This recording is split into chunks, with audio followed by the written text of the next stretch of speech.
Inaqua Veritas, não é vinho, mudou. Vamos todos acreditar na água. Bom, direto do meu refúgio no campo no Otanistão, bebendo água, a verdade da água, que está aqui na garrafinha.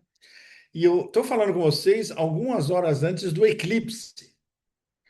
O eclipse aqui, visto da campanha, do campo, pode ser algo extraordinário, porque a gente está literalmente no campo. Eu vou sair daqui a algumas horas, vou andar no máximo, acho que o quê? Entre 5 e 10 minutos, um campo aberto, com a visibilidade absoluta, está um céu azul total, hoje sem nuvens. Então vai dar para a gente ver o eclipse muito bom. Quando vocês estiverem vendo esse Pepe Café, já terá passado, já vai ter imagens do eclipse voando pelo planeta inteiro, né? E o céu no campo aqui no verão, às 4 da manhã, é um negócio inacreditável. A luminosidade, a visibilidade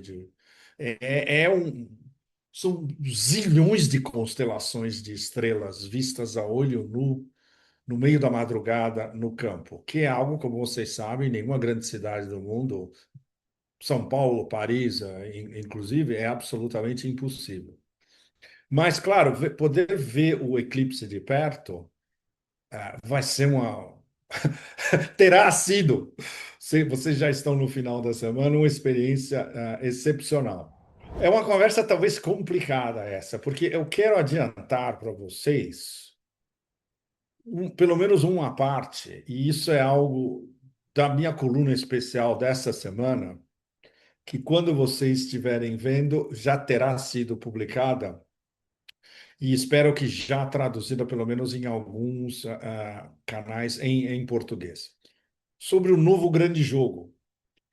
O novo grande jogo é, como vocês sabem, um filhinho histórico, geopolítico do original grande jogo entre o Império Russo e o Império Britânico no final do século XIX até o comecinho do século XX. O novo grande jogo é uma terminologia que eu uso bastante há mais de 20 anos, porque ele define sinteticamente o grande jogo geopolítico do Império contra os seus adversários principais. E hoje está mais do que determinado, isso já há alguns anos, e mesmo antes da guerra americana contra o Irã, que é um jogo entre o Império e os três estados, civilização mais importantes da Eurásia e do Sul global, Rússia, China e Irã. E o Irã agora na sua nova condição de um grande poder reemergente no oeste da Ásia, na Eurásia como um todo e no Sul global como um todo. Alguns minutos antes de eu começar essa conversa com vocês, a gente teve a confirmação de que o Irã vai entrar no banco dos BRICS, provavelmente a partir do mês que vem, e isso pode ser anunciado, inclusive, durante a cúpula anual dos BRICS na Índia, o mês que vem. Isso, em termos de integração econômica, em si já é algo muito importante, porque o Banco dos BRICS pode ajudar o Irã em projetos de desenvolvimento em diversos aspectos. O problema vai ser como ajudar o Irã, porque os fundamentos e o estatuto do Banco dos BRICS, como a presidente Dilma Rousseff sabe muito bem, eles são atrelados ao dólar. E como o nosso amigo Paulo Nogueira Batista, um dos cofundadores do NDB, também sabe muito bem, tudo isso vai ter que ser modificado. Como, quando, ninguém sabe ainda, mas vai ter que ser modificado para o Banco dos BRICS ser um banco de desenvolvimento ligado ao Sul Global e super efetivo, e para, finalmente, membros dos BRICS, membros associados ao banco e membros do BRICS Plus, o BRICS expandido, e, inclusive, candidatos a entrar nos BRICS e a entrar no banco dos BRICS, eles possam finalmente escapar das garras e das guerras, exatamente, do Banco Mundial. Bom, isso é muito importante, mas vai ser um processo a longo prazo até o Irã começar a conseguir fundos vindo diretamente do Banco dos BRICS para programas de desenvolvimento interno no Irã. Em que pé está o novo grande jogo? Eu fiz uma primeira coluna me centrando basicamente nesse pacto extremamente capcioso que foi fechado nos últimos dias entre Turquia, Paquistão e Arábia Saudita na Meca. Ou seja, vocês viram a photo opportunity dessa história toda. Tinha o primeiro-ministro do Paquistão, tinha o sultão Erdogan e tinha MBS, líder da Arábia Saudita, de costas, olhando a Meca através do vidro. Uma foto extraordinária, mas que pode ser interpretada de N maneiras diversas. E a maioria delas não muito agradável para os três personagens. Então eu centrei nisso e eu centrei na expansão da Turquia na Ásia Central, ao mesmo tempo na reorganização do Irã no início dessa semana, que foi uma reorganização de uma importância absolutamente imensa, e nos focos que o império do caos e da pirataria vai atacar na sua guerra híbrida acelerada contra os estados civilização principais, Rússia, China e especialmente o Irã.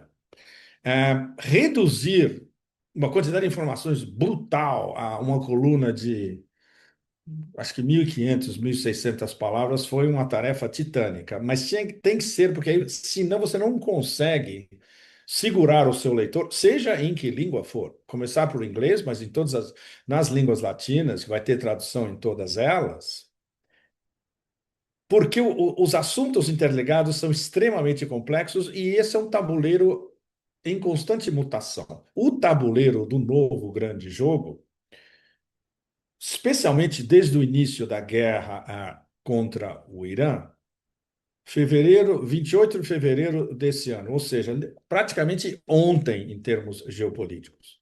E as repercussões e as consequências dessa guerra a gente não consegue ainda nem imaginar a curto, a médio ou a longo prazo. Mas algumas das regras fundamentais e algumas das regras viradas de ponta cabeça a gente já consegue identificar agora.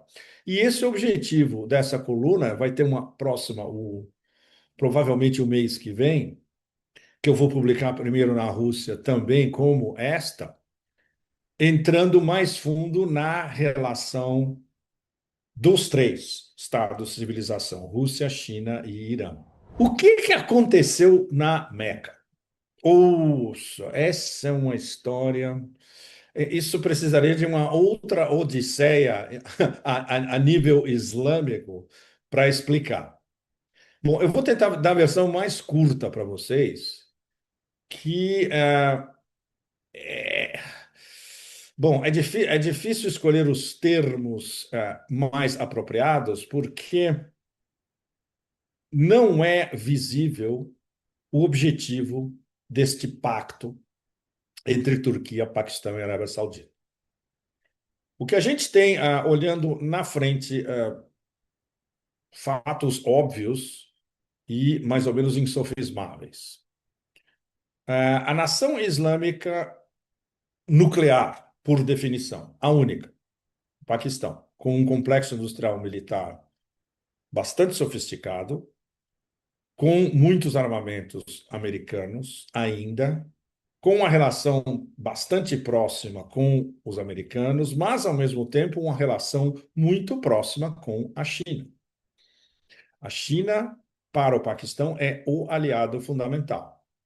E é o aliado fundamental para o desenvolvimento do Paquistão. O projeto principal das novas rotas da seda chinesa, do Belt and Road Initiative, Cinturão e Rota chinês, é o corredor econômico China-Paquistão, que vai de Kashgar, no Xinjiang, na China, até o porto de Gwadar, no Paquistão, no Mar da Arábia.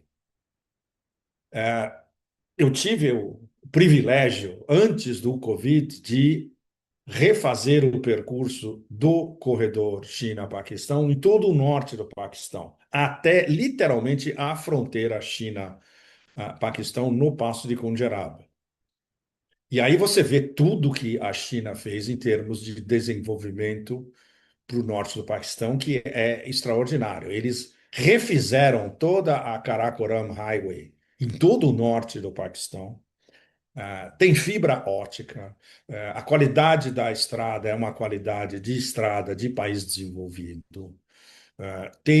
Eles construíram dezenas de diques e reservatórios.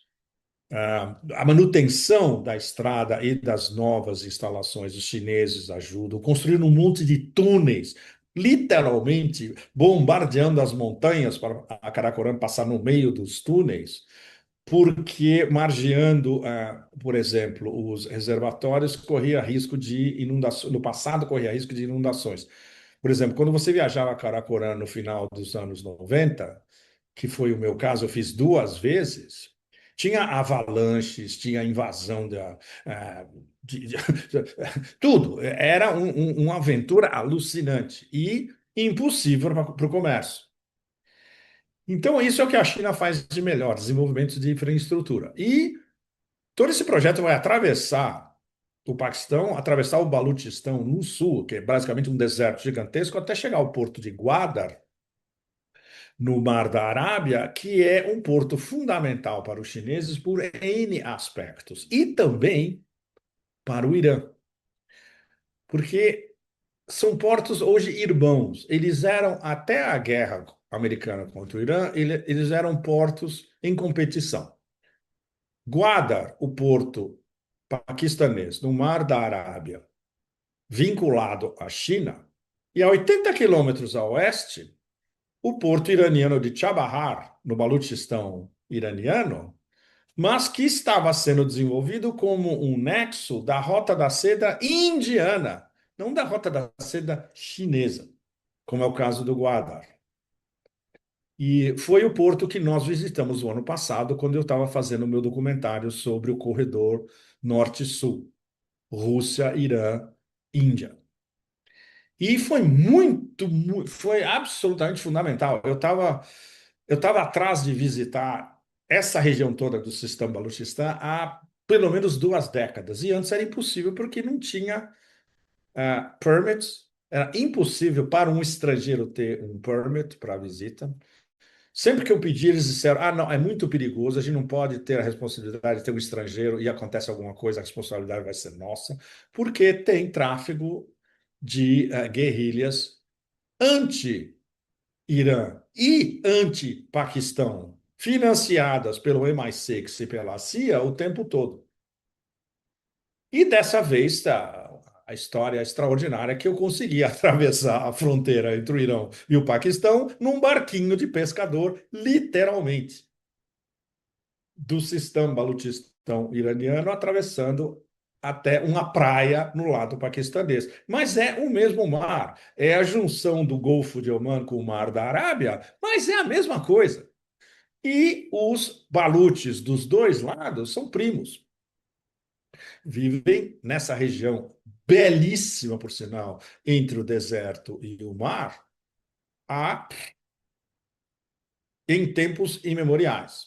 E, por sinal, quem passou por essa região no século IV antes de Cristo, Alexandre o Grande. Mas essa é uma outra história. Essa precisa de 10 Pepe Café para contar. Bom, onde eu estava? O pacto. O que é esse pacto? Então, o Paquistão, a nação islâmica que detém uma arma nuclear. Turquia. Turquia, membro da OTAN pleno.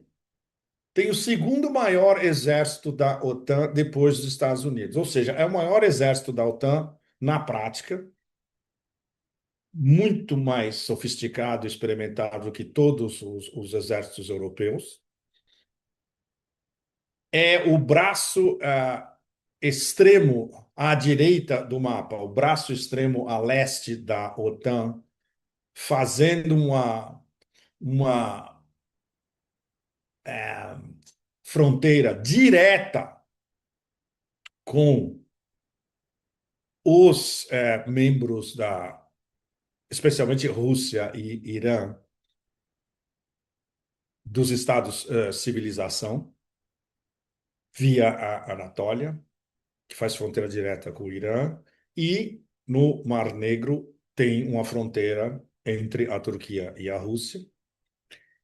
Então, qual é o interesse desses três em fazer um pacto assinado na Meca sob a supervisão do extremamente capcioso Mohammed bin Salman, MBS, e com que objetivo?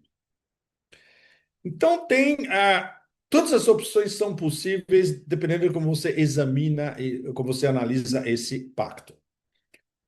Uma opção é que é um pacto anti-Eretz Israel, a expansão de Israel. E Israel já declararam diretamente vários membros do culto da morte que a Turquia é o próximo grande adversário deles. Poderia ser um pacto contra a aliança Estados Unidos-Israel. Complicado porque as elites turcas, e isso é algo que você vê em detalhe em Istambul, em Ankara, e os meus interlocutores na Turquia são praticamente todos kemalistas, ou seja, não pró-Erdogan, muito pelo contrário, extremamente críticos. E eles me reconfirmaram nesses últimos anos, sempre, sempre, sempre, que todas as elites de business e militares turcas são atlanticistas. Ou seja, essencialmente são servos da OTAN. Outra possibilidade é um pacto anti-Índia. Não faz muito sentido, porque o Paquistão não precisa da Turquia ou da Arábia Saudita se eles têm problemas com a Índia. Na última guerra relâmpago entre Índia e Paquistão, o Paquistão resolveu os seus problemas sozinho usando armamentos chineses e imobilizaram os indianos. Ou seja, para que serve esse pacto? E aí é que entra uma interpretação, a mais plausível de todas, que não tem nada a ver com um pacto, por exemplo, anti-Irã, porque tem algo muito importante. O ministro das Relações Exteriores turco, Hakan Fidan, confirmou que os turcos informaram o Irã antes do pacto na Meca. Super importante, são vizinhos, estão tentando melhorar as relações. O Paquistão é o mediador principal entre o Irã e os Estados Unidos. Então, é do interesse tanto da Turquia quanto do Paquistão não alienar os iranianos, muito pelo contrário, porque eles estão vendo quem está emergindo como o grande poder no oeste da Ásia. É o Irã. E no caso da Arábia Saudita, por mais que a posição da Arábia Saudita seja, mais uma vez, sempre em cima do muro, porque eles estão sempre medindo para que lado eles vão rebolar, na verdade, eles estão tecnicamente e teoricamente apoiando os esforços de mediação do Paquistão entre o Irã e os Estados Unidos e não têm a mínima intenção de atacar o Irã, os sauditas. Super importante. Os Emirados Árabes é uma outra história, muito mais complicada, mas eles não têm nada a ver com esse pacto.